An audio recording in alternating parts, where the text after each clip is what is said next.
بهم لقاء قيام يوم الدين.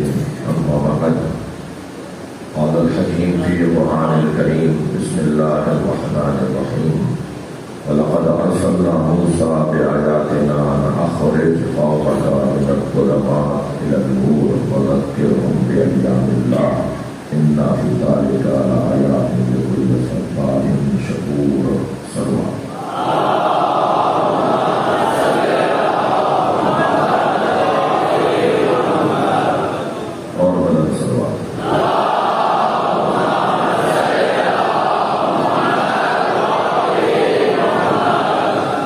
حاجات کی برابری کے لیے ان مریضوں کے علاج میں آپ نبی دعا کی سب کے شفائے اور کامیاب صحت عاجلہ کے لیے بلند تر صلوات.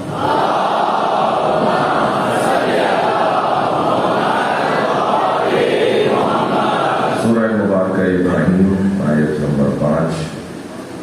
اللہ اپنے اس کلام میں اسوہ حسنہ، ایک نمونہ عمل، ایک آئیڈیل، ایک مثالی ذات کو ہمارے لیے پیش کر رہا ہے. قرآن مجید میں اللہ نے جنہیں ہمارے لیے نمونہ عمل قرار دیا ہے، ان میں ایک حضرت ابراہیم کی ذات ہے اور ایک سرکار دو جہاں کی ذات ہے، جن کے لیے اسوہ حسنہ کا لفظ آیا ہے. ان دونوں ہستیوں کے علاوہ 24 نبیوں کے نام قرآن میں آئے ہیں، اور البتہ یہ سب 24 وہی نبی ہیں جن کے نام قرآن میں آنے سے پہلے حضرت ابو طالب نے اپنے دیوان میں نظم یہ وہ 24 نبی جن کی زندگی کو اللہ نے قرآن میں بیان کیا ہے. سب سے زیادہ جس نبی کے حالات کو تفصیل سے بیان کیا وہ حضرت یوسف علیہ السلام. پورا سورہ 100 آیات سے زیادہ آیات حضرت یوسف کے حالات پر اللہ نے نازل کیے اور فرمایا بھی کہ ان فی یوسف و اخوتہ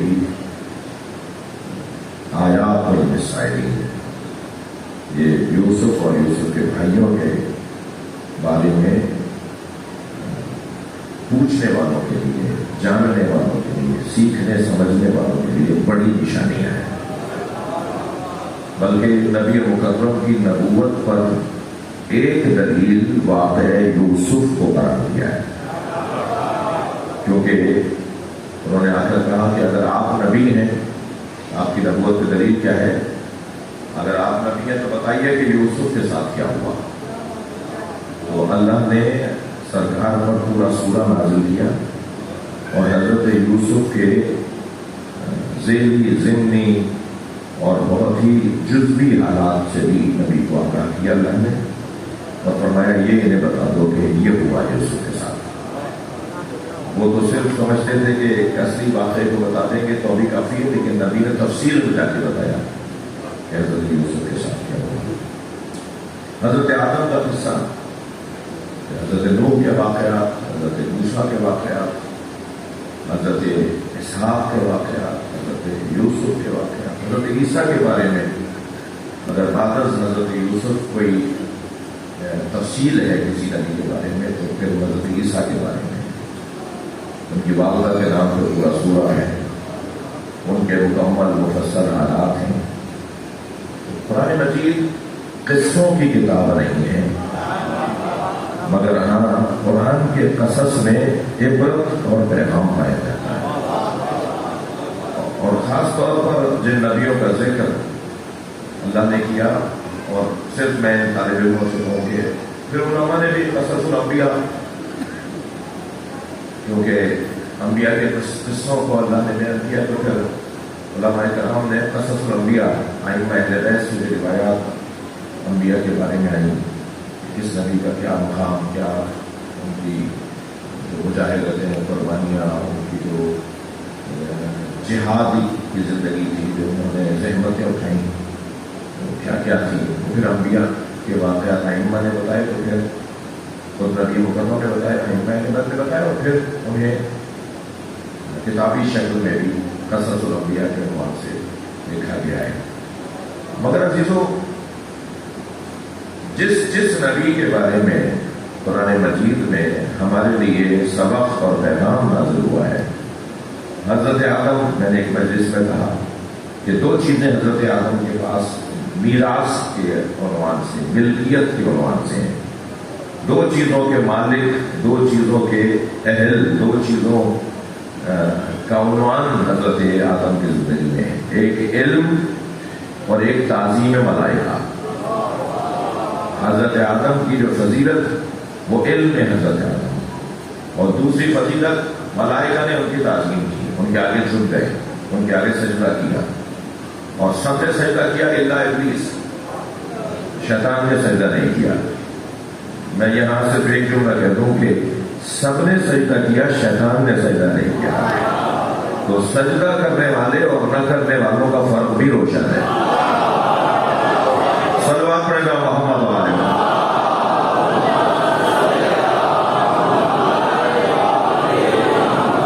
یہ حضرت آدم، پھر حضرت نوح کی زندگی، پھر ان کی زندگی میں کشتی بنانا، اور کشتی بھی 1-2 سال نہیں، 900 سال تک صرف کشتی بنائی ہے۔ 2500 سالہ زندگی، 250 سال نہیں، 2500 سالہ زندگی، اس میں 900 سال تک صرف کشتی بنائی جی۔ اور صرف 900 سال ہی کیوں، 800 سال میں کیوں نہیں پوری ہو گئی؟ مثلاً 1000 سال میں کیوں پوری نہیں ہوئی؟ کیوں آگے نہیں بڑھا کام؟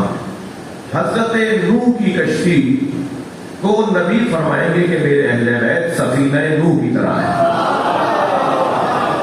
بڑا درد ہے انبیاء کرام سے ائمہ اہل بیت کا، کیونکہ سرکار فرمائیں گے مثل اہل بیتی کمثل سفینہ نوح من رکبها فنجا ومن تخلف عنها فهلك۔ نوح کی کشتی کی طرح میرے اہل بیت کی مثال ہے، جو اس میں سوار ہو گیا وہ نجات پا گیا، اور جس نے اس سے منہ موڑا وہ ہلاک ہو گیا، جس نے اسے چھوڑ دیا وہ ہلاک ہو گیا۔ ایسے ہی ہے۔ تو کشتی نوح کو مشابہ قرار دیا ہے ائمہ اہل بیت کے ساتھ، اور ائمہ اہل بیت میں جو نجات کا ذریعہ ہے وہ حسین ابن علی ہے۔ ان الحسین مصباح الہدی وسفینۃ النجات، میرا حسین چراغ ہدایت ہے اور کشتی نجات۔ ان الحسین، آپ جوڑ پہ چلے جائیے نا آپ ساری چیزوں کو۔ ان الحسین مصباح الہدی وسفینۃ النجات، میرا حسین، نبی فرما رہے ہیں، یہ حدیث سنی شیعہ نے لکھی ہے، سرکار فرما رہے میرا حسین چراغ ہدایت ہے اور کشتی نجات ہے۔ تو کشتی نجات امام حسین، اہل بیت کی مثال سفینہ نوح کی طرح، اور امام حسین کے 9 بیٹے ہیں جو 900 سال تک کشتی بنانے کے ساتھ بڑا گہرا ربط رکھتا ہے۔ اور یاد رہے کہ حضرت موسیٰ کی حضرت نوح کی اس کشتی کے 9 طبقے تھے، یہ صرف ایک کشتی نہیں تھی، جہاز، 9 طبقے تھے، اس کے 9 منزلیں تھیں۔ حضرت نوح نے جو کشتی بنائی وہ 9 طبقوں والی، تو وہاں نبی فرما رہے ہیں کہ میرے بعد علی میرا جانشین، علی کے بعد حسن، حسن کے بعد حسین، اور پھر نبی خاموش ہو کر فرماتے ہیں وَتِسْعَةٌ مِّن وُلْدِ حسین، اور 9 حسین کے بیٹے۔ اور یہ اشارے ہیں، یہ رموز ہیں، یہ پیغامات ہیں، ان سارے پیغامات کو جوڑا جائے تو پھر ہم کسی نتیجے تک پہنچیں گے۔ امام حسین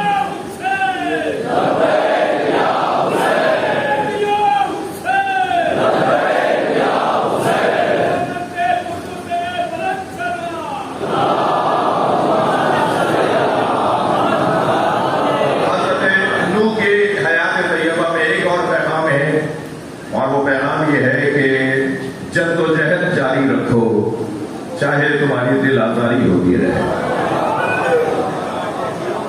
سارے دن کشتی بناتے تھے، رات کو امتی آ کے توڑ ڈالتے تھے۔ سارے دن محنت کرتے تھے، رات کو کچھ شریر لوگ آتے تھے اور وہ کشتی کو توڑ دیتے تھے، اور حضرت نوح ہمت نہیں ہارتے تھے، یعنی جدوجہد جاری رہے۔ بھائی جہاں کہیں نبی کا ذکر ہوگا ہم تو جا کے بیٹھیں گے، ہم تو نبی کو راضی کرنے کے لیے جا کے بیٹھیں گے۔ تو ہمیں تو پہلے ہی مائک اتنا ملتا ہے کہ ہمیں مائک لینے کا شوق ہی نہیں رہا۔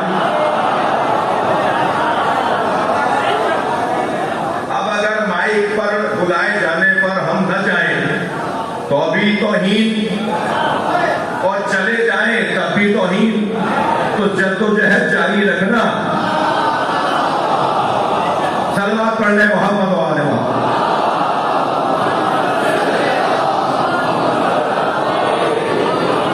یہ جو ذکر ہے نا وہ کسی کی ملکیت نہیں ہے،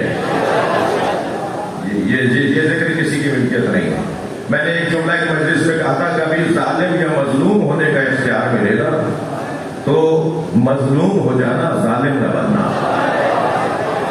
اور امت جس مشکل کا اس وقت سامنا کر رہی ہے، جو مشکلات امت مصطفیٰ کو درپیش ہیں، ان میں سب سے بڑا مسئلہ عدم برداشت کا ہے، اور جب تک برداشت نہیں بڑھے گی، توجہ ہے، جب تک برداشت نہیں بڑھے گی اس وقت تک امت کے مسئلے حل نہیں ہوں گے۔ البتہ سنی ہماری جان ہے، مگر شیعہ ذلیل ہونے کو پیدا نہیں ہوئے۔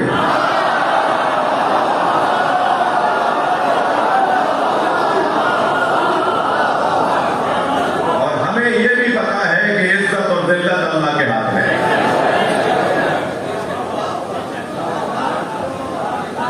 عزت دینا اللہ کا کام ہے اور ذلت دینا اللہ کا کام ہے۔ میرا سنی بھائی میری جان ہے، نہ یہاں کا نہ سمجھ ذاکر، اور نہ وہاں کا نہ فہم اللہ۔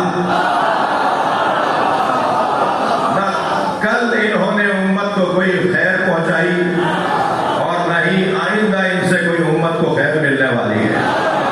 سنی قوم بہت اچھی ہے، شیعہ قوم بڑی سمجھدار ہے۔ صلوات پڑھنے محمد و آل محمد۔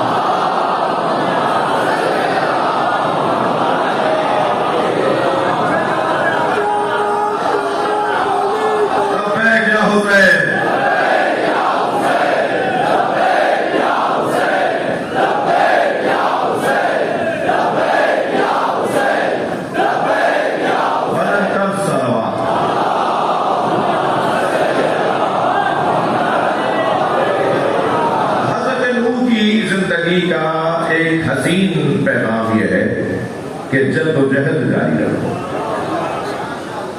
جو نظریے کی بنیاد پر جیتے ہیں نا، وہ پتھر کا کھا کے بھی کہتے ہیں لبیک یا حسین۔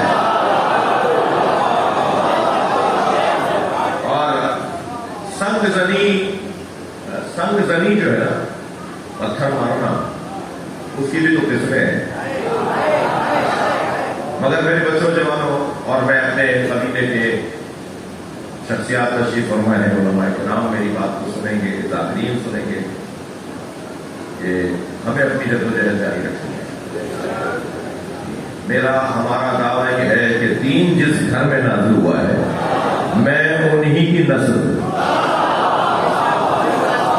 بے حیثیت سید، ایک سید ہونے کے ناطے میں سرکار دو جہاں کی بچی کی اولاد ہوں۔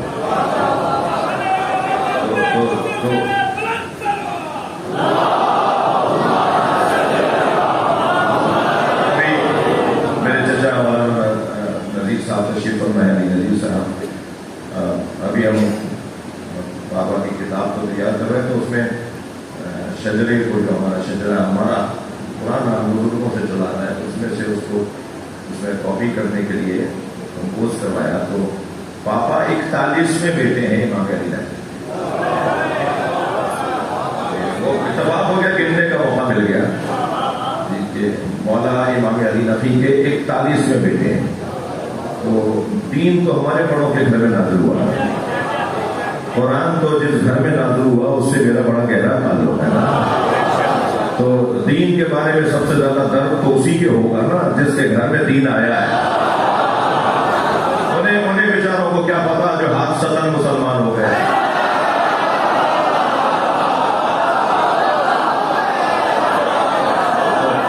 ان کے لیے ہم دعا گو ہیں.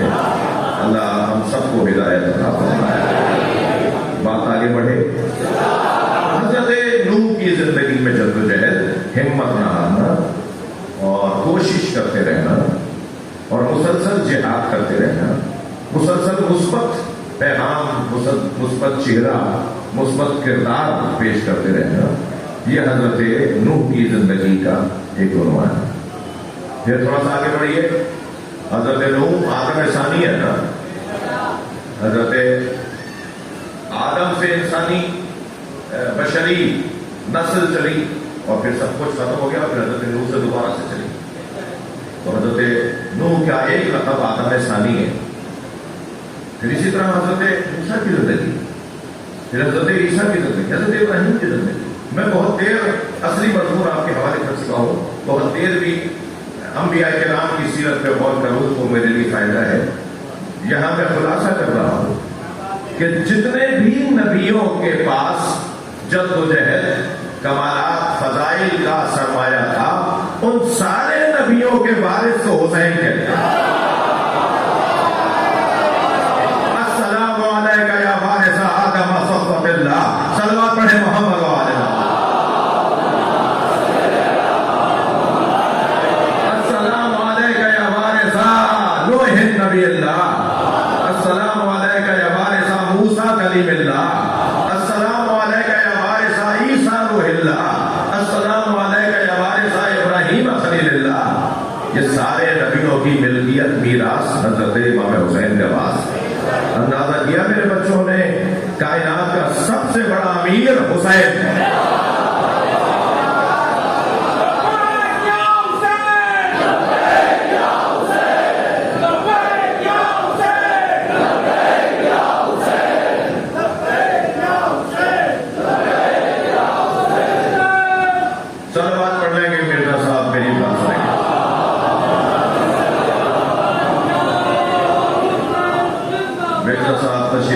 ایک سلوات اور پڑھنے نبی اور عالم.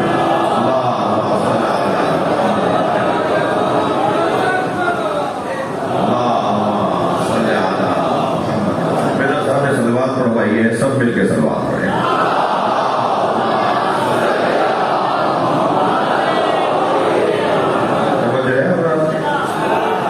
اب سارے نبیوں کی ملکیتیں امام حسین کے پاس.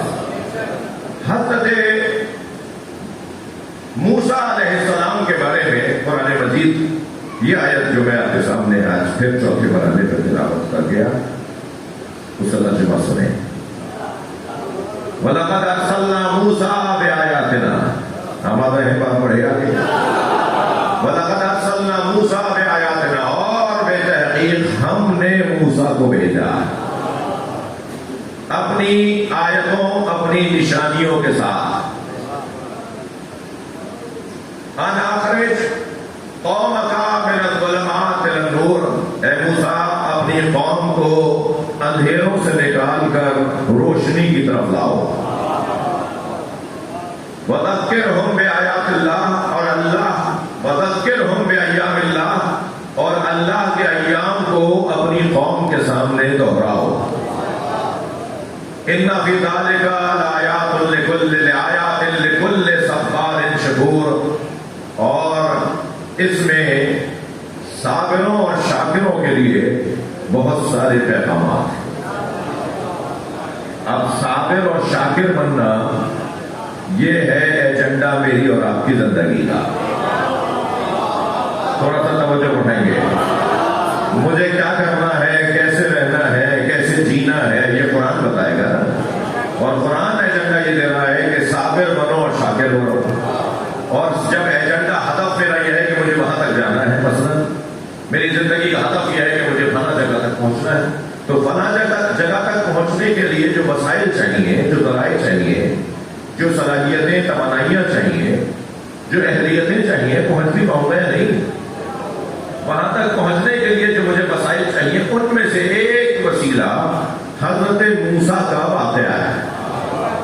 حضرت موسیٰ کا واقعہ ہمیں صابر اور شاکر بننے میں اور صابر اور شاکر رہنے میں مدد کرے گا. کیا قرآن ہے، کیا معجزاتی کلام ہے 1400 سال پرانا مگر آپ سے زیادہ جوان ہے، ہم سے زیادہ جوان ہے. میں زندہ ہوں اس پر مجھے شک کرنا چاہیے، قرآن زندہ ہے اس پر یقین ہونا چاہیے. قرآن اللہ کا کلام ایسا بولتا ہوا کلام، جب اس کا صفحہ کھولے وہاں ایک پیغام ہمیں نظر آتا ہے اور ایسا لگتا ہے جیسے یہ صفحہ کسی فرشتے نے کھلوایا ہے.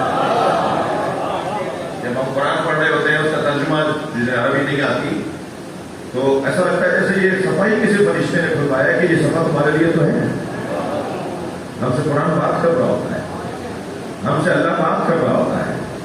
اب وہ جو صابروں اور شاکروں کے لیے نشانیاں ہیں وہ حضرت موسیٰ کی زندگی. کیا ہے حضرت موسیٰ کی زندگی میں؟ اس آیت کریمہ میں کیا پیغام ہے؟ وَلَقَدْ أَرْسَلْنَا مُوسَىٰ بِآيَاتِنَا. بھائی توجہ چاہوں گا، میں آیت کی تفسیر کرنے کی کوشش کروں گا. علماء کرام صاحبان دقت تشریف فرما ہے، اہل ادب تشریف فرما ہے.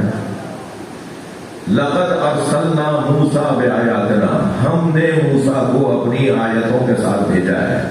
بھیجنے والا اللہ، آنے والے موسیٰ. بھیجا جانا اور ہے، نکالا جانا اور. جسے بھیجا جائے وہ اور ہے، جسے نکالا جائے وہ اور ہے. اب مجھے اور آپ کو یہ ایجنڈا بھی طے کرنا اور کروانا ہے کہ ہم بھیجے جانے والوں کے ساتھ ہیں.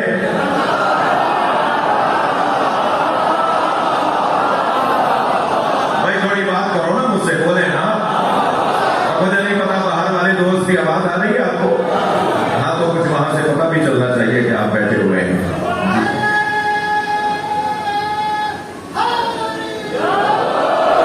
اب طے کرنا ہے کہ ہم بھیجے ہوئے کے ساتھ ہیں. یہ بھی بھیجے کی بات ہے.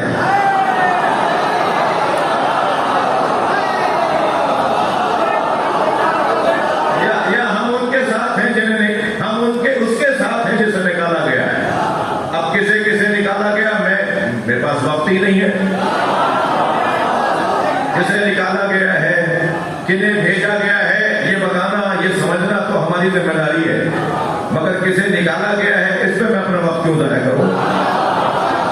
بس ایک اشارہ دوں گا، انبیاء کرام کو بھیجا ہے، شیطان کو نکالا ہے.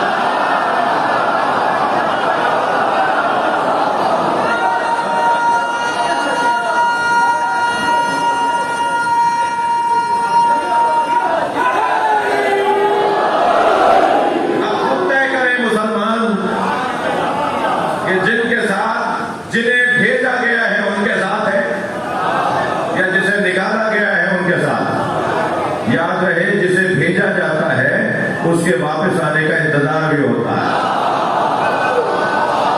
لہذا معراج پہ جانا یہ بھیجے جانے کا تقاضا تھا. سرکار ایک دفعہ معراج پہ نہیں گئے. یہاں رہنا وہاں جانے سے زیادہ کمال ہے. وہ تو جگہ ہی ان کی تھی. بھائی تھوڑی گردن ہلانا.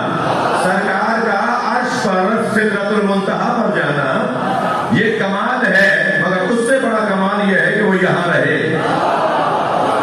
وہاں جانا تو جگہ ہی ان کی تھی. وہ آئے وہاں سے پھر وہ تھے ہی وہاں کے. اور جو جہاں کا ہوتا ہے نا لہجہ بتاتا ہے کہاں کا ہے.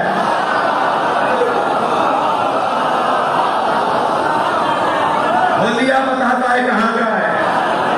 اس کا انداز زندگی بتاتا ہے کہاں کا ہے.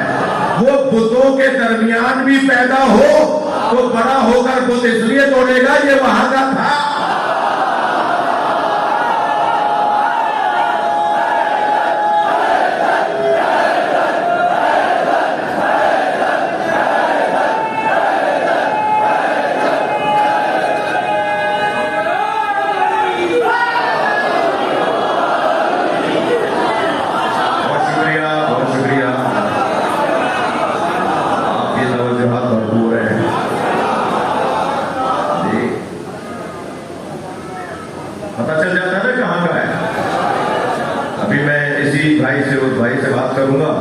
تو پتہ چل جائے گا میہر کا ہے، دادو کا ہے، لاڈانا کا ہے، خیر پور کا ہے.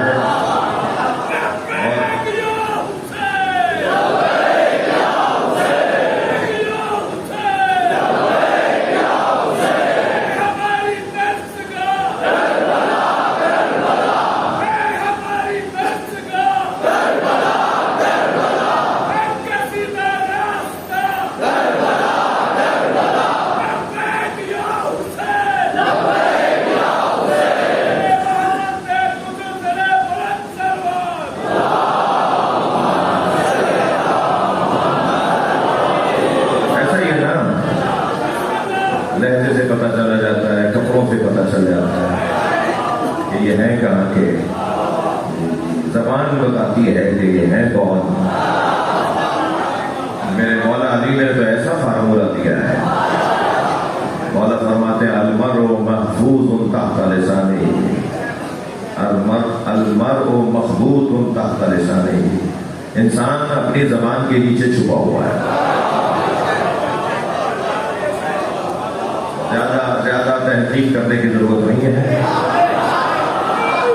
اس سے بات کر کے دیکھو، اس کی زبان بتائے گی کہ کتنا پڑھا لکھا ہے، کون سی تہذیب کا رکھنے والا ہے، کون سے علاقے کا رہنے والا ہے. اور بہت سارے تو پڑھے لکھے بھی ہوتے ہیں تو لہجہ بتاتا ہے، رہتے جاہلوں میں.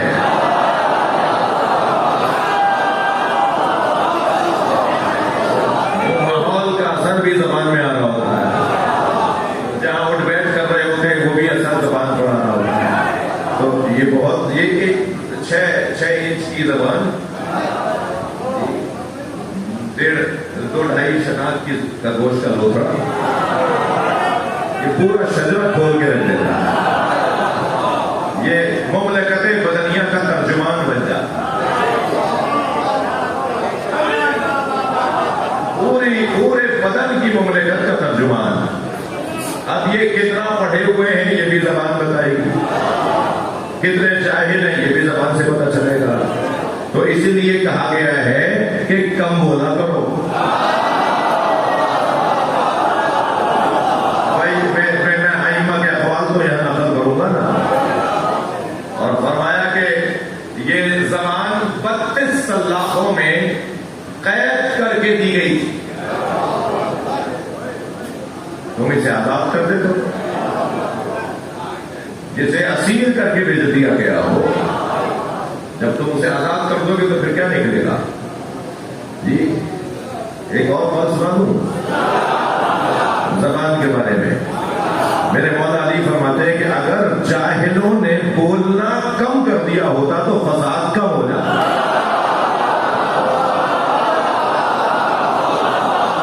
چل بات پڑھنے مولا علی کے نام پر.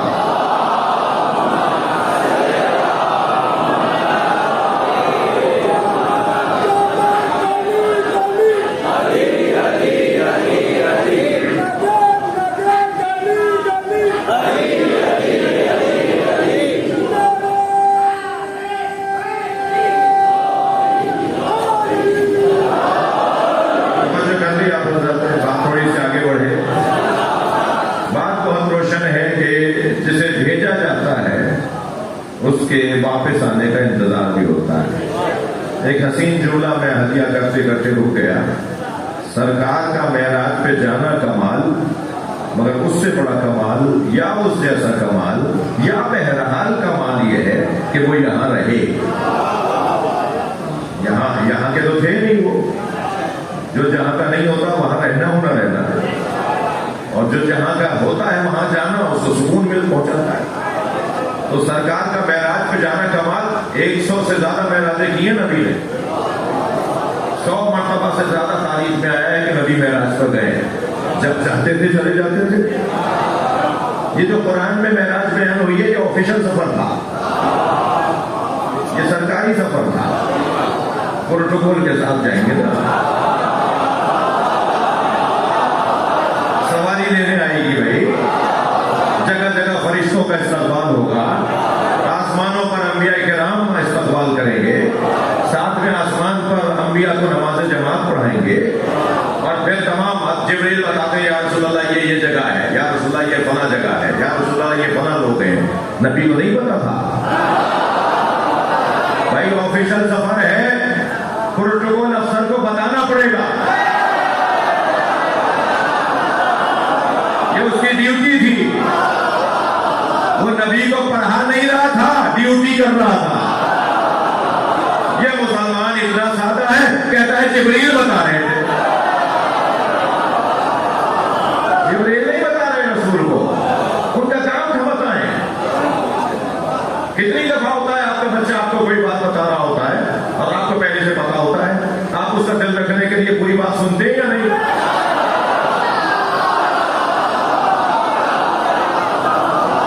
اب اگر وہ بچہ یا بچہ نما بڑے یا بڑے نما بچے آپ کو کچھ بتاتے ہوئے سوچے میں نے بتایا تھا مولانا کو، میں نے تو بتایا تھا بھائی، وہ تمہارا خیال کرتے ہوئے خاموشی سے سن رہے تھے، تو تم 10 جگہ جا کے ڈھول پیٹو گے کہ ہم نے بتایا تھا؟ انہیں تو تم سے زیادہ پتا تھا، وہ تو تمہارا دل رکھ رہے تھے کہ خاموشی سے سن رہے تھے۔ اور اگر جبریل امین پڑھا رہے ہوتے، توجہ چاہوں گا، 2 دلیلیں دوں گا، اگر پڑھا رہے ہوتے سرکار دو جہاں کو، تو جہاں اصلی جگہ پڑھنے کی آئی وہاں گئے کیوں نہیں؟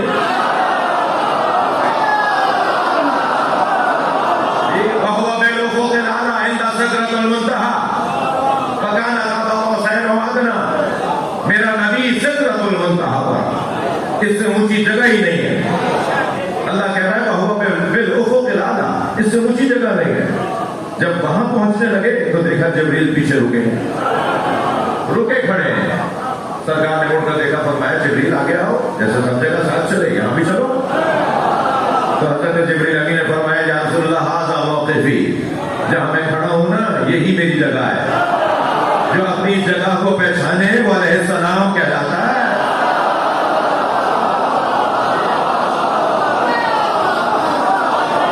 جو اپنی حدوں کو پہچانے پھر اسے درود و سلام بھیجا جاتا ہے۔ سارا مسئلہ ہی قوم کا، ملت کا، پاکستانیوں کا، مسلمانوں کا یہ ہے کہ یہ اپنی حد کو نہیں جانتا۔ اپنی حد کو پہچاننا ہونا ہے۔ یا رسول اللہ لو دنو تو انولتن لا کرے، ایک قدم بھی آگے آؤں گا جل جاؤں گا۔ کیسے جل جاتے؟ کیا جل جاتا؟ بھائی ایسے نہیں، ایسے نہیں، آپ ذوقی لوگ بیٹھے ہوئے ہیں۔ کیا جل جاتا حضرت جبریل امین کا؟ جی بالوں پر یہ جلنے کا نتیجہ آپ دیکھ چکے تھے فطرت کی صورت۔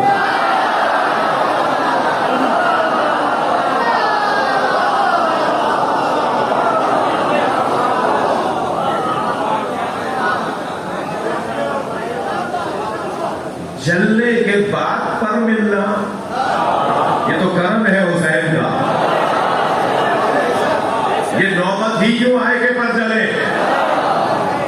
یہ جو ہماری زبان میں ایک محاورہ ہے نا کہ فلاں بات کہہ دوں گا تو پر جل جائیں گے، فلاں کام کر لوں گا تو پر، وہاں جانے سے پر جلتے ہیں کیا؟ یہ محاورہ بولا جاتا ہے ہمارے یہاں، وہاں جانے سے تمہارے کیا پر جلتے ہیں؟ وہاں کیوں نہیں گئے؟ وہاں تمہارے جانے سے پر جلتے ہیں۔ یعنی وہ جانتا ہے کہ میں وہاں جاؤں گا تو پر جلیں گے، یا وہ یہ سوچتا ہے کہ میری وہ جگہ نہیں ہے۔ اب کوئی اور کہہ رہا تھا نہیں وہ تمہاری جگہ ہے، چلے جاؤ، وہاں پر نہیں چلیں گے۔ یہ پر چلنے والا مرحلہ یہ یہاں سے آیا ہے۔ اگر ایک قدم بھی آگے جاؤں گا تو پر چل جائیں گے۔ اب وہاں جبریل امین علیہ السلام تو رکے رہ گئے، سرکار وہاں گئے جہاں اصلی بات شروع ہو رہی تھی۔ بھائی یہ جہاں جہاں سے گزرتے ہوئے آئے، یہ معراج تھوڑی تھی۔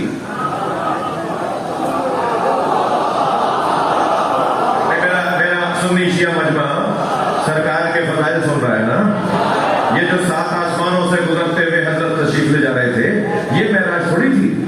معراج تو اصلی اب شروع ہو رہی ہے، جہاں جبریل نہیں گئے۔ تو ہم نے نبی کے کہنے پہ مان لیا نا کہ وہاں بات کیا ہوئی ہے۔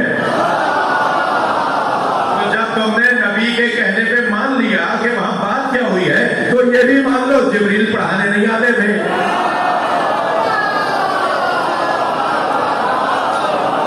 صلوات پڑھنے محمد و آلہ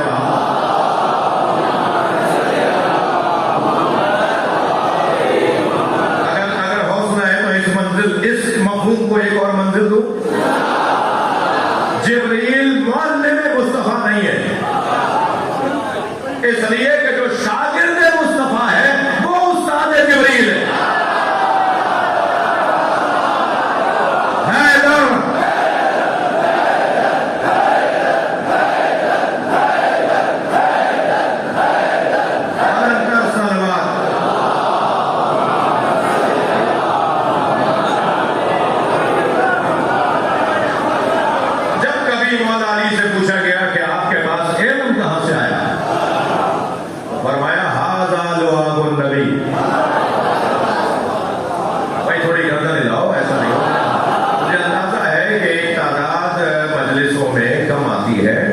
کچھ مجھ سے ذرا زیادہ پیار ہے تو میں ان کے لیے ممنون ہوں کہ وہ سننے آتے ہیں.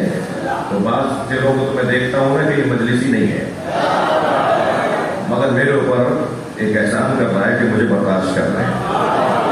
تو مجھے ان سے تھوڑی زیادہ توجہ چاہیے.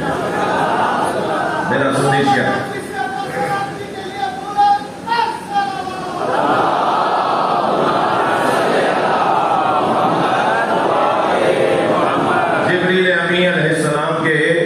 استاد مولا علی اور مولا علی کے استاد سرکار دو جہاں نبی مکرم مولا علی کے استاد. مولا علی کو پڑھایا نبی نے. زقنی رسول اللہ زقن زقا، مجھے رسول اللہ نے علم ایسے دیا جیسے پرندہ اپنے بچے کو دانا دیتا.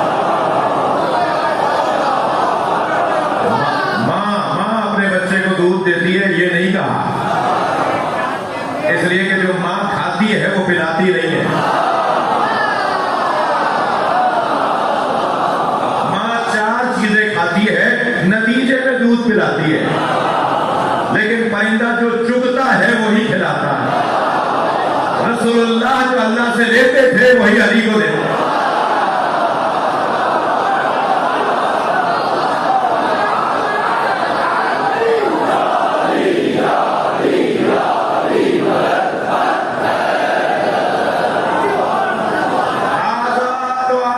یہ میرا علم لعاب مصطفیٰ ہے. جس نبی کا لعاب علی جیسا عالم بنا دے. بھائی جب تھکیں گے نہیں توجہ سے سنیں گے. جس نبی کا لعاب دہن علی جیسا عالم بنا دے، ملا کہتا ہے وہ کچھ جیسا.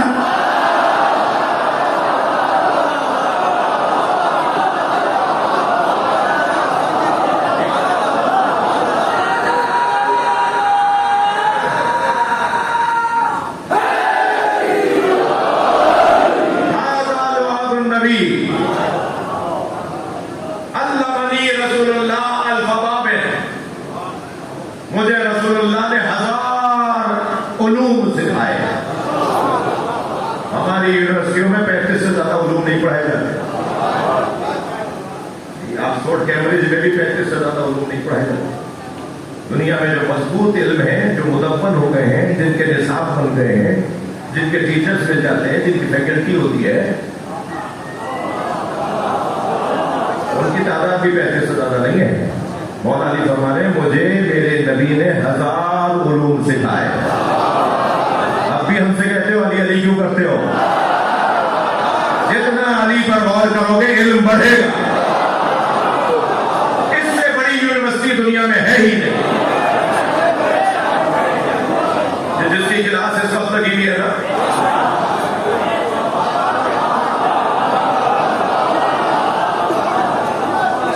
ہجری میں امام حسین نے جس عالمی اوپن یونیورسٹی کی بنیاد رکھی تھی، یہ امام بارگاہ اس کا ایک کیمپس ہے. میں آکسفورڈ بھی دیکھ کر آیا ہوں، میں کیمبرج بھی دیکھ کر آیا ہوں.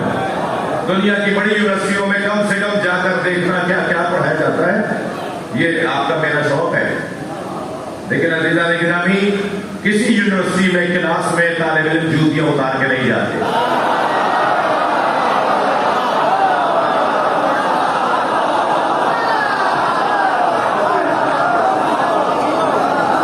یہ حسین مولا کی یونیورسٹی واحد یونیورسٹی ہے جہاں طالب علم جوتیاں اتار کے آتا ہے،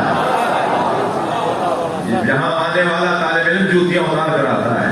میرا پرانا جملہ ہے، تکراری جملہ ہے، جان بوجھ کے تکرار کر رہا ہوں. اور یہ مت سوچیے کہ بعض بچہ کے ساتھ یہ بات انہوں نے 4 دن پہلے کہا. میں جان بوجھ کے بعض چیزوں کو تکرار کر رہا ہوں. آپ کو مزہ آئے یا نہ آئے, مجھے علمی لطف آتا ہے. اس یونیورسٹی کا طالب علم جوتیاں اتار کر آتا ہے. مولا علی نے جوتیوں کا نام دنیا رکھا ہے. ہم اپنی دنیا باہر چھوڑ کر آتے ہیں.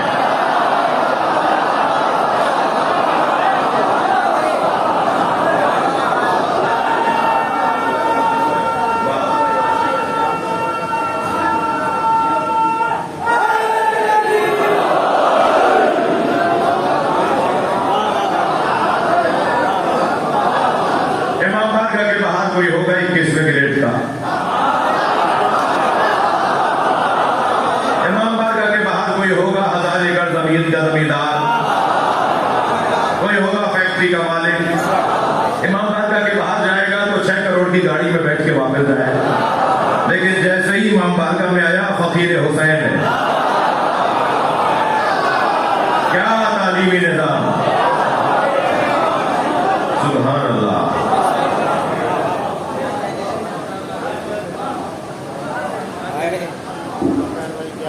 آپ لوگوں سے کچھ لوگوں کو پریشانی ہے.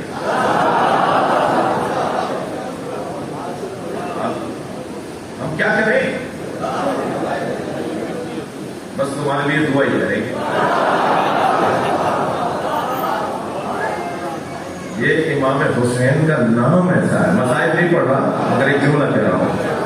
یہ امام حسین کا نام ہی ایسا ہے جو نام کھینچ لاتا ہے.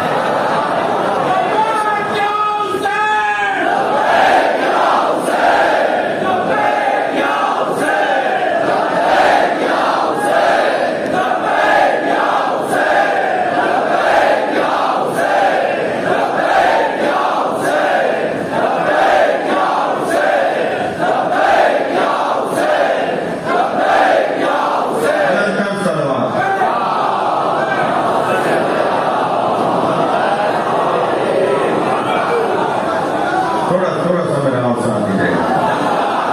5-8 منٹ اگر لیٹ ہو جائے تو مجھے معاف کیجیے گا.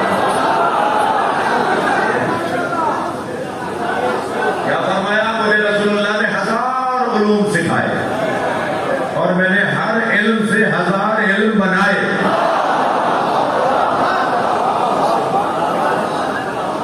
بھائی کون کیا ساز ہے مجھے نہیں پتا. ممبر ہے نا, کوئی ڈانٹے یا نہ ڈانٹے, مولانا علی نذیر صاحب مجھے کہتے ہیں کہ بھائی یہ زبان آپ نے کیوں ممبر پہ بولی, یہ ممبر کے لفظ نہیں ہوتے. کون کیا ساز ہے مجھے نہیں پتا, مگر علی علم ساز ہے.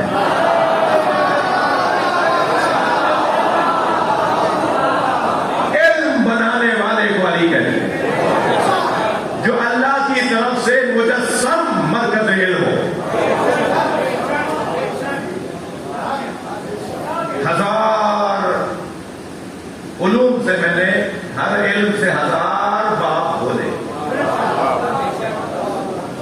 کتنا وسیع علم ہے علی بن ابی طالب کا, جو اگر کسی مٹی کو ہاتھ لگا دے تو وہ سونا ہو جائے. جو اگر کسی جاہل کی طرف دیکھ لے تو عالم ہو جائے. جو کسی جانور کی طرف دیکھ لے تو انسانوں سے زیادہ سمجھدار ہو جائے. جن کا بیٹا جب آئے گا 12واں حسین مولا کا نواں بیٹا, تو روایت کہتی ہے وہ صرف مجمع پر اپنے دست مبارک کو بلند کر کے ایک فضا میں پھیلائیں گے. جہاں جہاں مجمع حضرت کو دیکھنے کے لیے آ رہا ہوگا صرف اس مجمع پر اپنا ہاتھ پھیلائیں گے تو جو امام کے ہاتھوں کی شعاؤں میں آئے گا اس کے پاس 100 برابر عقل بڑھ جائے گی. اس کی عقل جتنی ہوگی اس سے 100 برابر زیادہ ہو جائے گی. اور کوئی جاہل نہیں رہے گا بغیر کسی مکتب میں گئے, بغیر کسی اسکول میں گئے, کسی یونیورسٹی میں جائے بغیر, صرف امام کے اشارے سے وہ عالم ہو جائے گا. وہ دانشور ہو جائے گا، دنیا میں کوئی جاہل نہیں ملے گا. جی یہ تو سمجھ میں آ گیا نا کہ نبی کے لعاب دہن سے علی عالم ہو جاتا ہے. یہ سمجھ میں نہیں آ رہا کہ امام زمانہ کے اشارے سے امت عالم ہو جائے گی. کیا علم کا گھرانہ ہے. تو نبی مکرم تو جبریل پڑھا نہیں رہے تھے. جبریل معلم مصطفیٰ نہیں ہے، جبریل خادم مصطفیٰ. کچھ دن پہلے شہادت کی تاریخ گزری امام حسن مصطفیٰ کی. شام کا دربار مدینے میں لگا ہوا تھا. اب میں ایسے ہی بولتا، شام کا دربار مدینے میں لگا ہوا تھا اور کہنے لگا کہ ذرا کچھ کہیے. حضرت نے فرمایا تم متحمل نہیں. تو اصرار پڑ گیا کہ نہیں کچھ کہیے. اب جب امام حسن نے خطبہ دیا تو ایسا ہی ہوا کہ جیسا حضرت نے فرمایا تھا، متحمل نہیں تھے. بڑا حسین خطبہ ہے. 3 خطبے تاریخ میں آئے ہیں جو شام کے دربار میں امام حسن نے خطبے ارشاد فرمائے. ان میں سے ایک کی طرف اشارہ فرما ہوں، اس کا بھی آخری جملے سناتا ہوں. حضرت نے ایک مرتبہ جب جلال میں آئے، حضرت کو ٹوکنے لگے کہ اور کچھ کہنا ہے اور کسی کو، بس آپ خاموش ہو جائیے، اب آپ مزید تکلیف. حضرت ایک جلال کی کیفیت میں ہے. فرمانے لگے تم مجھ سے کہہ رہے ہو کہ میں کون ہوں، میں کیا ہوں. اس سے پہلے ایک بڑا عجیب منظر، ایک حسین منظر بنا. ایک گستاخ کو امام نے وہیں سزا دی.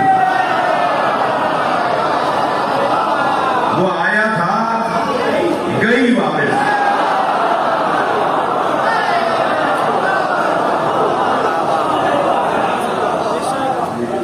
حضرت نے فرمایا لو شئت لجعلت العراق شاما وشاما عراقا وجنوب شمالا وشمال جنوبا. میں چاہوں تو عراق کو شام بنا دوں، شام کو عراق بنا دوں. میں چاہوں تو جنوب کو شمال بنا دوں، شمال کو جنوب بنا دوں. تو آواز آئی فموں کا صغیر و کلاموں کا کبیر. آپ کا دہن چھوٹا ہے، آپ کی باتیں بڑی ہیں. مذلہ اس نے توہین کی. جیسے اس نے کہا کہ آپ کا دہن چھوٹا ہے، آپ کا کلام بڑا ہے. تو فنظر الیہ شذرا، تو امام نے اسے غور سے دیکھا. یہ غور سے نہیں دیکھ رہے تھے، ارادہ کر رہا تھا صاحب کن فیکون.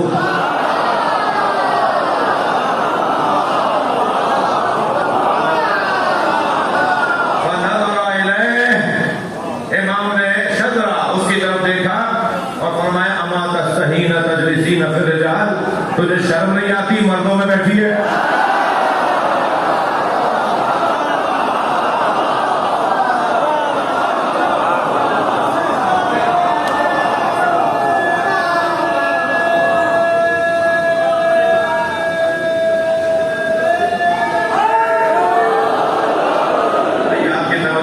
اتنی ہے کہ مجھے یہ احساس ہی نہیں ہوگا کہ بہت دیر ہو گئی ہے. امام نے فرمایا تجھے شرم نہیں آ رہی مردوں میں بیٹھی ہے. تو اس کی اوپر ولایت تکوینی کا جب اظہار ہوا اس کی جنس بدل گئی اور وہ نکل کے جانے لگی. تو جاتے ہوئے کو آواز دے کر مولا نے فرمایا تیری جو زوجہ تھی وہ اب تیرا شوہر ہو گئی.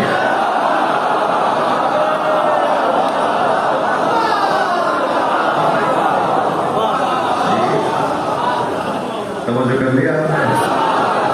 امام نے فرمایا تیری جو زوجہ تھی نا وہ تیرا شوہر ہو گئی ہے. تو پہلے تو میں امام سے ہاتھ جوڑ کر کہوں مولا بے ادبی تو اس نے کی تھی، اس کا کیا قصور؟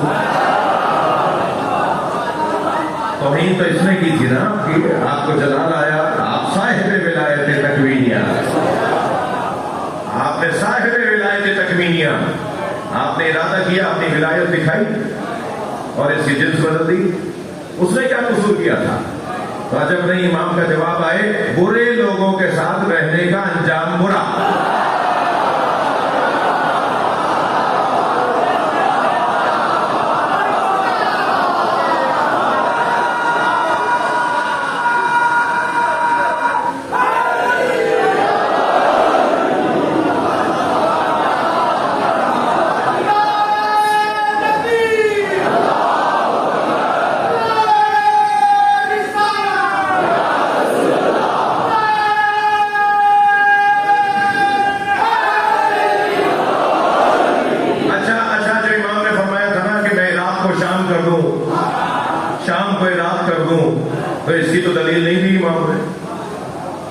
امام نے تو اس کی جنس کو بدل دیا. امام نے فرمایا میں چاہوں تو عراق کو شام. یہ ایک اعلان تھا. اس نے کہا آپ کا کلام بڑا ہے, آپ کا مسئلہ دہن چھوٹا ہے. نہیں, حضرت نے اس کی دلیل بھی دی ہے. شارحین اس حدیث کے شارحین اس کی شرح کرنے والے کہتے ہیں کہ یہ خود شام کا تھا, اس کی بیوی جو تھی وہ عراق کی.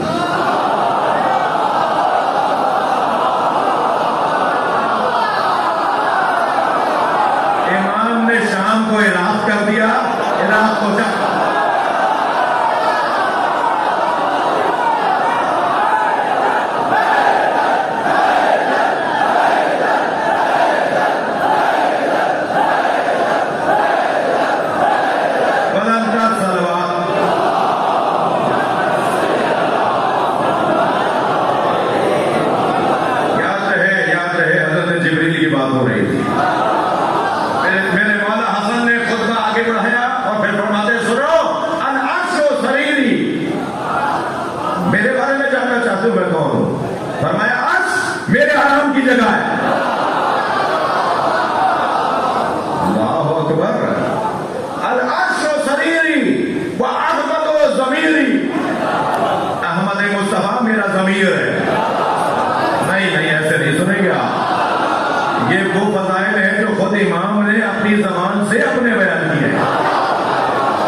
حسن کا ضمیر وہ علی و امیری, علی میرا امیر والحسین و وزیری, حسین میرا وزیر والجبریل و فقیری.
بچوں کے جھولے جڑائیں,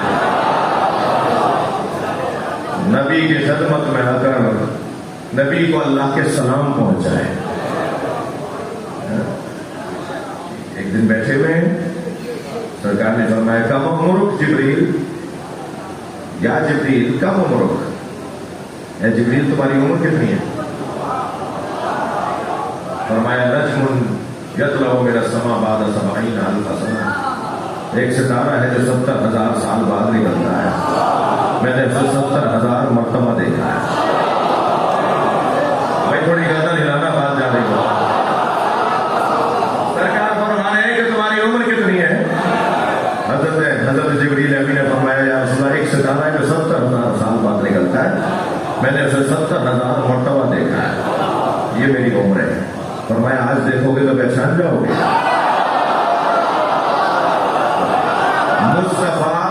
مصطفیٰ سرکار وہ وجود ہے جب چاہے ستارہ نکلوا دے.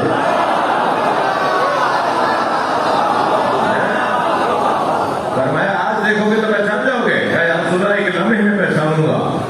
میں نے اسے 70,000 مرتبہ دیکھا ہے. سامنے سے علی آتے نظر آئے. آتے ہوئے علی کو دیکھ کر نبی نے فرمایا یا علی خذ الامامۃ عن جبہتک, یا علی اپنا امامہ اپنی پیشانی سے اوپر کرو. بہت آتے جا رہے تھے, امامہ ہٹاتے جا رہے تھے. جبریل کھڑے ہو کر کہہ رہے تھے ہذہ نجم الذی,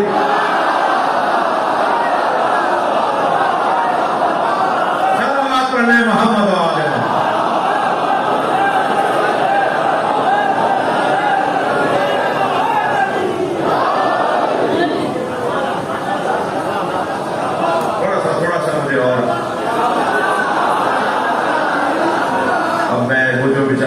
چاہ رہے ہوں گے لوگ کہیں گے آئندہ پیچھے بیٹھا کریں گے، یہ تو تھوڑا تھوڑا کر کے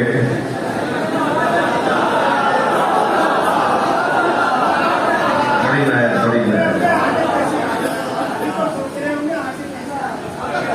اللہ ہمیشہ میری قوم کو آگے رکھے، اللہ ہمیشہ ہماری قوم کی تصویر اچھی رکھے، مجھے اور آپ کو اپنی قوم کی تصویر اچھی کرنے کی توفیق عطا فرمائے۔ کوئی فرق نہیں پڑتا کہ بعد میں مذمتی میسج چلائے، میرے تو ثواب میں اضافہ ہوگا، ہماری تو اچھی تصویر گئی ہے، ہم تو سنیوں سے پیار کرتے ہیں، ان کی دلاداری پر پھر کریں گے، کوئی فرق نہیں پڑتا۔ مجھے جب کراچی کی روڈوں پر گالیاں دی گئی تھی نا، کراچی تیرے باپ کا اور بنا، کیا بھول جاتے ہیں نا،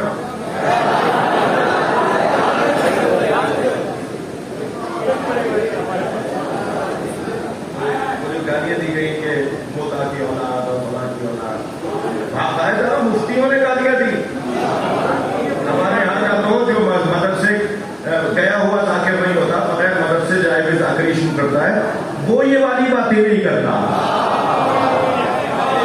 تو اس وقت میں میری تو عزت بڑھی اور مجھے امام حسن کی سیرت پہ عمل کرنے کا موقع ملا۔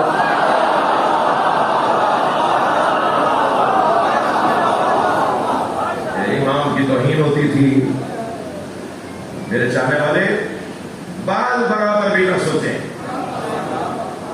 کہ کیوں گئے تھے، صحیح گیا تھا، نبی کا ذکر ہو رہا ہے، میں وہاں سے گزر جاؤں نعت نہ سنوں، پیچھے والی گلی میں کھانا کھانے گیا تھا، واپس آ رہے تھے تو مولا کا ذکر ہو رہا تھا، میرا ضمیر ہی نہیں مانتا کہ جہاں اہل بیت کا اور اہل بیت کے نبی کا ذکر ہو میں وہاں شریک ہی نہ ہوں۔ اور پھر ہم تو بالکل آخر میں جا کے بیٹھے اور وہیں سے واپس ہو رہے تھے، بلانے پہ نہ جاتے تو پھر کہتے کہ دیکھو تمہیں اس نے احترام ہی نہیں دیا، اور بلانے پہ گئے یہ ہو گیا، کوئی فرق نہیں پڑتا۔ مجھے تو جتنا ذائقہ حیدرآباد میں اس سال آیا ہے،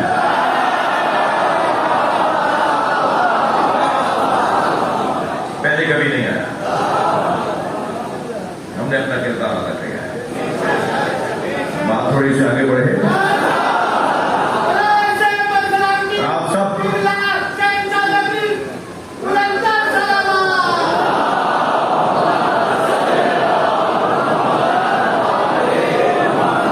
میں نے اس لیے بیچ میں نہیں روکا کہ یہ بھول نہ جاتے نا، ورنہ آپ سب کی صحت و سلامتی کے لیے، مولا کی رضایت کے لیے بلندر صلوات۔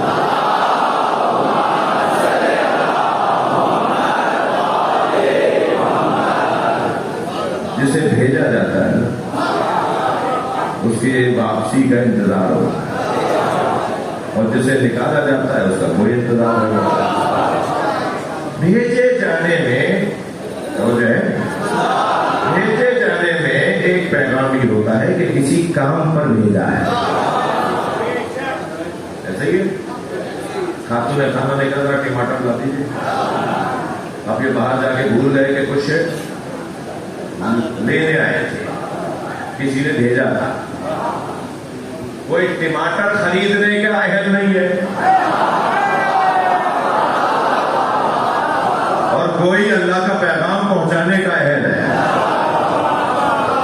اب وہاں یہ جا کے بول گئے کہ انہیں کسی کام پہ بھیجا تھا، اپنے دوستوں میں بیٹھے رہ گئے، آج جدید دور ہے نا، میسج آ جائے گا، پہلے والی تو بیچاری گزار گئی اپنا وقت، 2 گھنٹے تک انتظار میں بیٹھی رہی کہ کب ٹماٹر آئے اور کب بھنڈیاں چڑھے، اور جب 2 گھنٹے بعد بھی آئے تو خالی ہاتھ، ارے بھائی کیا ہوا؟ کیا ہوا؟ کیا آپ ٹماٹر لینے گئے تھے؟ ارے بھول گیا۔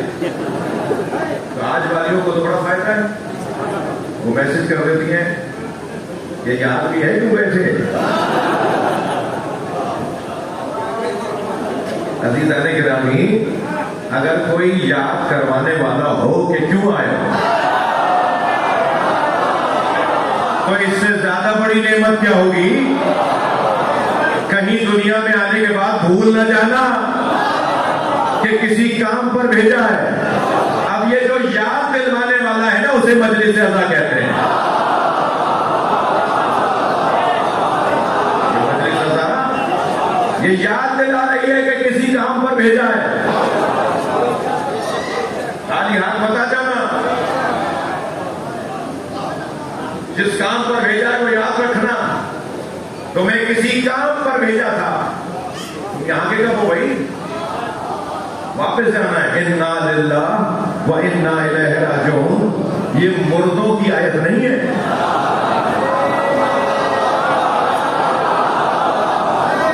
یہ زندوں کی آیت ہے۔ انا للہ، ہم اللہ ہی کے لیے، و انا الیہ راجعون، اور اسی کی طرف پلٹ کے جائیں گے۔ تو پلٹ کے تو وہ جاتا ہے جو وہاں سے آیا ہو، ایسا کہ نا، پلٹ کے کون جاتا ہے؟ کہاں جاتے ہیں؟ جہاں سے آئے ہوتے ہیں۔ تو یہ آیت بتا رہی ہے کہ ہم یہاں کے نہیں ہیں، ہم کہیں سے آئے ہیں، ہمیں کہیں پلٹ کر جانا ہے، اور پلٹ کے جانا ہے تو خالی ہاتھ نہیں جانا، ہاتھ پر جانا ہے، سامان پہلے بھیجنا ہے، سامان پہلے بھیجنا ہے، اور سامان میں کہیں دیمک نہ لگ جائے، سامان میں کہیں کیڑا نہ لگ جائے، سامان میں کہیں کوئی جانور نہ بیٹھ جائے۔ سامان کے ویکسینیشن کو حب علی کہتے ہیں۔ دل میں علی کو بساؤ تاکہ نمازیں محفوظ رہیں، دل کا حاکم علی کو بناؤ تاکہ روزے محفوظ رہیں۔ جن کی نمازیں، روزے، حج، زکات بھرپور مگر دل میں علی نہ ہو، اسے جنت کی خوشبو بھی نہیں آئے گی۔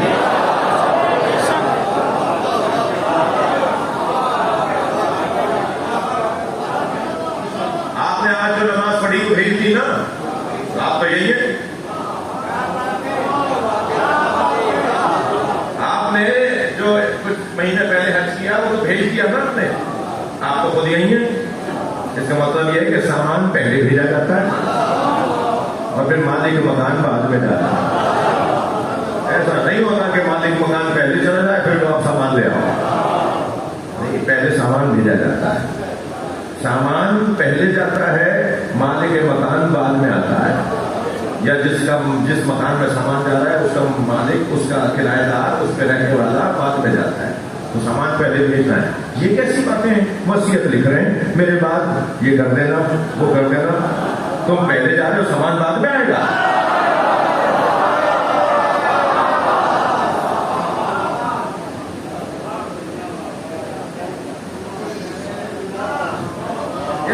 یہ تو مجھ جیسے لوگوں کے لیے ہے کہ ہم دوسروں پر، غیروں پر ایسے جو کام کرنے ہی بعد میں انہوں کو ہے، بہترین ایسے پڑھنا، قبر میں فنا اتارے، یہ تو بات صحیح ہے، اور میرے سویم میں یہ کرنا اور میرے چہروں پہ وہ کرنا، یہ بات تو صحیح ہے۔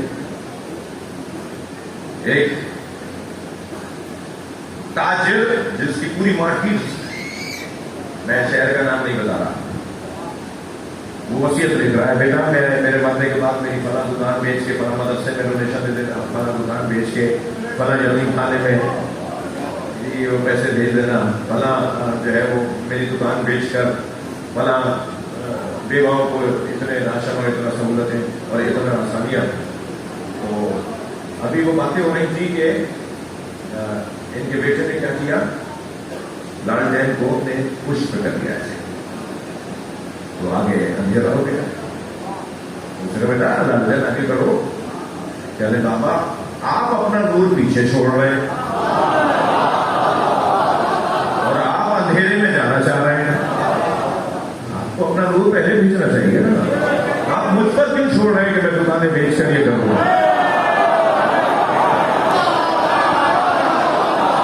اگر آپ کو نیکیاں کرنی ہے تو آپ اپنی زندگی میں کریں نا۔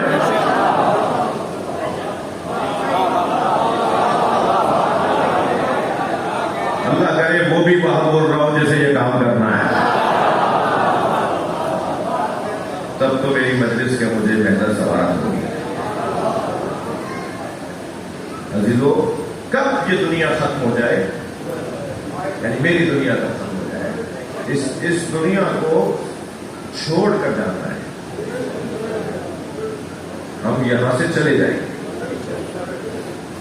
اور پرانے محاورے میں کہتے ہیں آج مرے کل دوسرا دن. دوسرے دن کا مطلب ہے کہ دن نیا آ جائے گا، کام نئے آ جائیں گے، پیغامات نئے آ جائیں گے، مصروفیات نہیں ہو جائیں گی. کل رو لیے، آج تو دوسرا دن ہے، آج تو نیا دن ہے، کل رو لیے اپنے عزیز کو. یہ ہے دنیا. اس سے زیادہ تو بے وفا کوئی نہیں ہے، اور اس سے زیادہ بے وقوف کوئی نہیں ہے جو بے وفا سے وفاداری کرے. لہذا اللہ مجھے ان باتوں پہ عمل کی توفیق عطا فرمائے اور اس دنیا سے اچھے انداز سے جانے کا موقع نصیب فرمائے. جس چیز سے پیار ہوتا ہے اسی چیز، اسی کیفیت میں دم نکلتا ہے. تو میں خود طے کروں کہ مجھے کیسا دم دینا ہے،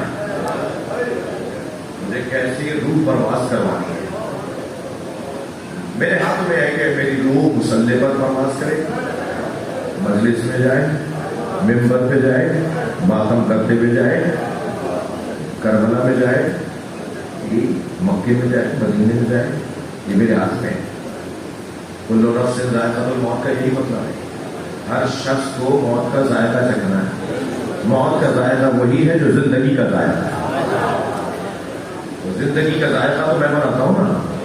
جس کی زندگی کا جو ذائقہ ہے وہی اس کی موت کا ذائقہ ہے. تو ہر شخص کا ذائقہ موت اس کی زندگی کے مطابق. میں اگر چاہوں تو اپنی موت کے ذائقے کو بناؤں ایسا جیسا چاہتا ہوں ایسی زندگی گزاروں، تو میری موت کا ذائقہ ویسے ہی جائے گا. ذکر اہل بیت کرتے ہوئے دم نکلنا،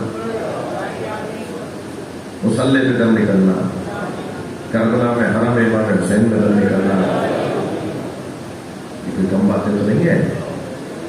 ذکر خدا و رسول اور اہل بیت کرتے ہوئے دم نکلنا، یہ بہترین موت ہے. عزیزو، میری اور آپ کی سعادت یہ ہے کہ ہم ایسے گھر سے وابستہ ہیں جس نے ہمیں جینا بھی سکھایا اور مرنا بھی سکھایا. کیسے دنیا سے جائیں گے یہ حسین نے بتایا، کیسے دنیا میں رہنا ہے یہ علی نے بتایا. اس دنیا کی الجھنوں میں کیسے کامیاب رہیں یہ مولا علی نے بتایا. مشکل کشا ہے اس لیے کہ جتنی الجھنیں، جتنی مشکلات مولا علی کی زندگی میں ہیں، انہوں نے ان الجھنوں سے نکلنے کے اصول مرتب کیے ہیں. لہذا مشکل کشا علی. فلاں مسئلہ آ جائے تو کیسے حل نکلے گا، علی کو دیکھو. فلاں مشکل آ جائے تو کیا حل نکلے گا، علی نے کیسے نکالا. مشکل کچھ اور کیسے کہتے ہیں، مشکلوں سے کون نکالے گا، جس نے مشکلات سے نکلنے کے اصول مرتب کیے، وہی مشکل کچھ ہوگا. اور کیسے دنیا سے جانا ہے یہ امام حسین نے بتایا. ساری دنیا، سارے لوگ، سب لوگ ساتھ چھوڑ جائیں تب بھی ایسے کھڑے ہوں کہ اللہ کہے اے نفس مطمئنہ ارجعی الی ربک، اے میرے پیارے حسین بلا تشبیہ آپ میری آغوش میں آ جا، بلا تشبیہ ارجعی الی ربک، آؤ میری آغوش، آؤ مجھ سے نپٹ جاؤ. فادخلی فی عبادی وادخلی جنتی، میرے خاص بندوں میں آ جاؤ. میرا مصطفیٰ تمہارا انتظار کر رہا ہے، میرا مرتضیٰ تمہارا انتظار کر رہا ہے. فی عبادی فادخلی فی عبادی، میری کنیز خاص فاطمہ تمہارا نام ہے، آؤ میرے خاص بندوں میں آ جاؤ، وادخلی جنتی، اور میری ذات میں ضم ہو جاؤ۔ یہ جنتی کا عرفانی تفسیر یہ ہے کہ میری ذات میں ضم ہو جاؤ، مجھے میرے اندر اپنے آپ کو فنا کر دو، میری جنت میں آ جاؤ۔ اور امام حسین کو جب یہ آواز آئی تو امام نے جانے کا ارادہ کیا، تو کوئی پتھر مارنے لگا، کوئی نیزہ چڑھانے لگا، کوئی تلوار مارنے لگا۔ ایک شخص نے تو پیشانی پہ پتھر مارا، اجر و قبر اللہ، اجر و قبر اللہ۔ اور اس کیفیت کے بعد بھی حسین مولا گھوڑے پر استقامت کے ساتھ بیٹھے ہیں، ابھی چاہ نہیں رہے نا گھوڑا چھوڑنا، ابھی گھوڑے سے اترنا چاہ نہیں رہے۔ جب حسین چاہیں گے تو کوئی روکے گا نہیں، اور جب حسین نہیں چاہیں گے تو کوئی گرائے گا نہیں۔ تو ایک مرتبہ پسر ساتھ کی آواز آئی، اے غرملا، حسین کو گھوڑے سے گرا تو اس نے سینے پہ تیر مارا، اور وہ تیر 3 پھلوں والا تیر تھا، اور وہ تیر امام کی کمر سے باہر نکل رہا۔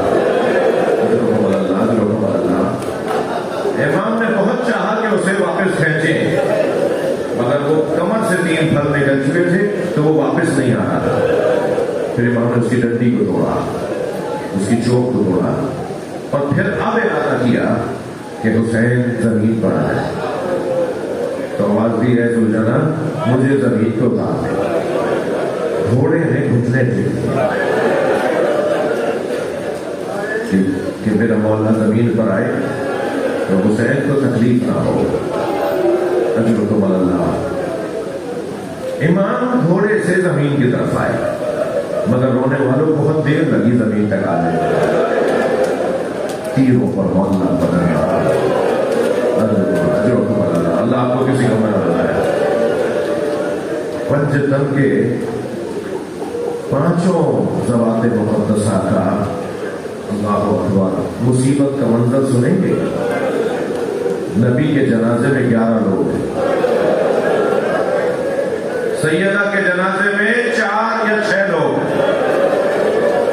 مولا علی کے جنازے میں 2 لوگ، آگے سے جنازہ خود اٹھ رہا ہے، پیچھے سے حسنین اٹھا رہے ہیں۔ بار بار جنازے میں اہل بیت نے لوگوں کو آنے نہیں دیا، تنہائی میں، تاریکی میں، رات میں جنازہ دفنا دیا۔ امت کو اعتراض تھا کہ اہل بیت ہمیں جنازے میں نہیں بلاتے۔ یہ پہلا جنازہ تھا امام حسن کا جو امت کے کاندھوں پر دیا۔ امت نے اتنے تیر مارے،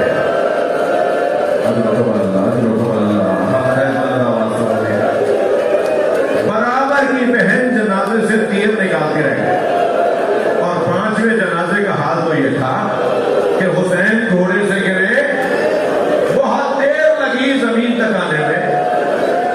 ادھر پہ سارے ساتھ کی آواز آئی، خبردار ذوالجلال کو کوئی تیر نہ مارے۔ میں نے بچپن میں نبی کو اس پہ بیٹھے دیکھا ہے۔ ماتم اس بات کا ہے، رونا اس بات کا ہے کہ تجھے نبی کا سوار یاد نہیں رہا، تجھے نبی کی سواری یاد رہی۔ سپاہی آگے بڑھے ذوالجلال کو پکڑنے کے لیے، یہ امام کے گرد چکر کاٹ رہا تھا، کسی کو قریب نہیں آنے دے رہا تھا۔ امام زمین پر ہے اور یہ بار بار امام کے گرد چکر کاٹ رہا ہے کہ سپاہی آگے بڑھے گھوڑے کو پکڑنے کے لیے۔ اس نے آنے والے سپاہیوں کو زخمی کیا، پھر 2 اور بھیجے گئے، انہیں زخمی کیا، 80 لوگوں کو اس سے زخمی کیا، کسی کے قابو میں نہیں آ رہا تھا۔ جب اتنے لوگ زخمی ہو گئے تو پھر صاحب نے کہا چھوڑ دو اسے، پیچھے ہٹ جاؤ، کوئی نہ جائے پکڑنے کے لیے، دیکھو یہ کیا کرتا ہے۔ جب اس نے دیکھا نا کہ سپاہی اب دور جا رہے ہیں، پیچھے ہٹ رہے ہیں، تو اس نے دائیں بائیں دیکھنا شروع کیا۔ اسے اندازہ ہوا کہ حسین سے دور ہو گیا، تو دوڑا اسی طرف جہاں امام کو اتارا تھا، مگر رونے والوں ذوالجلال کو آنے میں دیر ہو گئی، امام کے گلے کو کاٹا جا چکا تھا، لاشیں بکھرے ہوئے تھے، ذوالجلال ہر لاشے پہ جا کے سونگتا تھا، ایسا لگ رہا تھا جیسے اپنا پھول تلاش کر رہا ہو، اور اسی لاشے پہ رکا کہ حسین کا لاشا،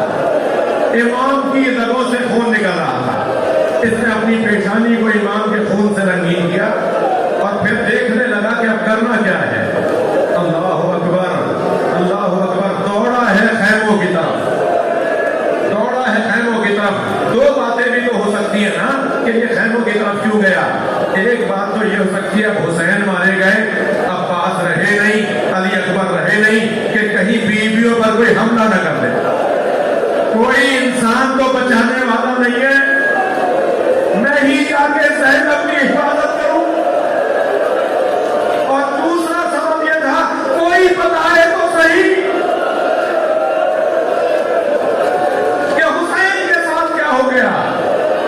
زمین کربلا پہ ایسے پیر مار رہا تھا جیسے ماتم کر رہا ہو, گلے سے ایسے آواز نکال رہا تھا جیسے نوحہ پڑھ رہا ہو, اور دوڑتا ہوا, اچھلتا ہوا, ماتم کرتا ہوا خیموں کے درمیان گیا.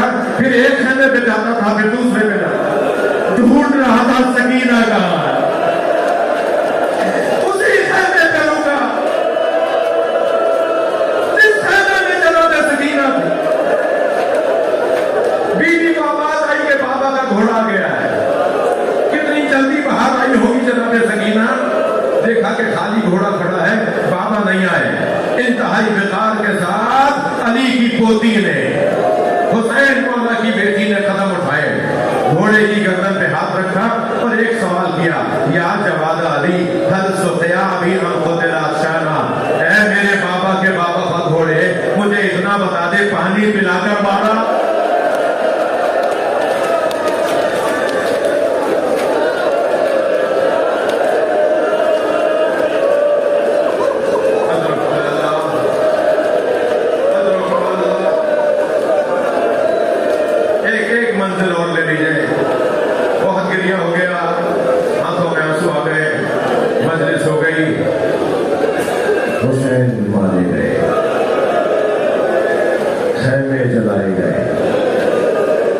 بیویوں کے سروں سے چادریں اتارے گئے. میں کہتا ہوں ہم گھنٹوں اس جملے پہ روتے رہے نا, غیرت مند لوگوں کا مجمع ہے نا جی, پھر بھی ہم سے کہتے ہیں کہ یہ روتے کیوں ہیں؟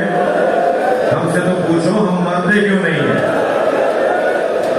کیا منظر بنا کربلا میں.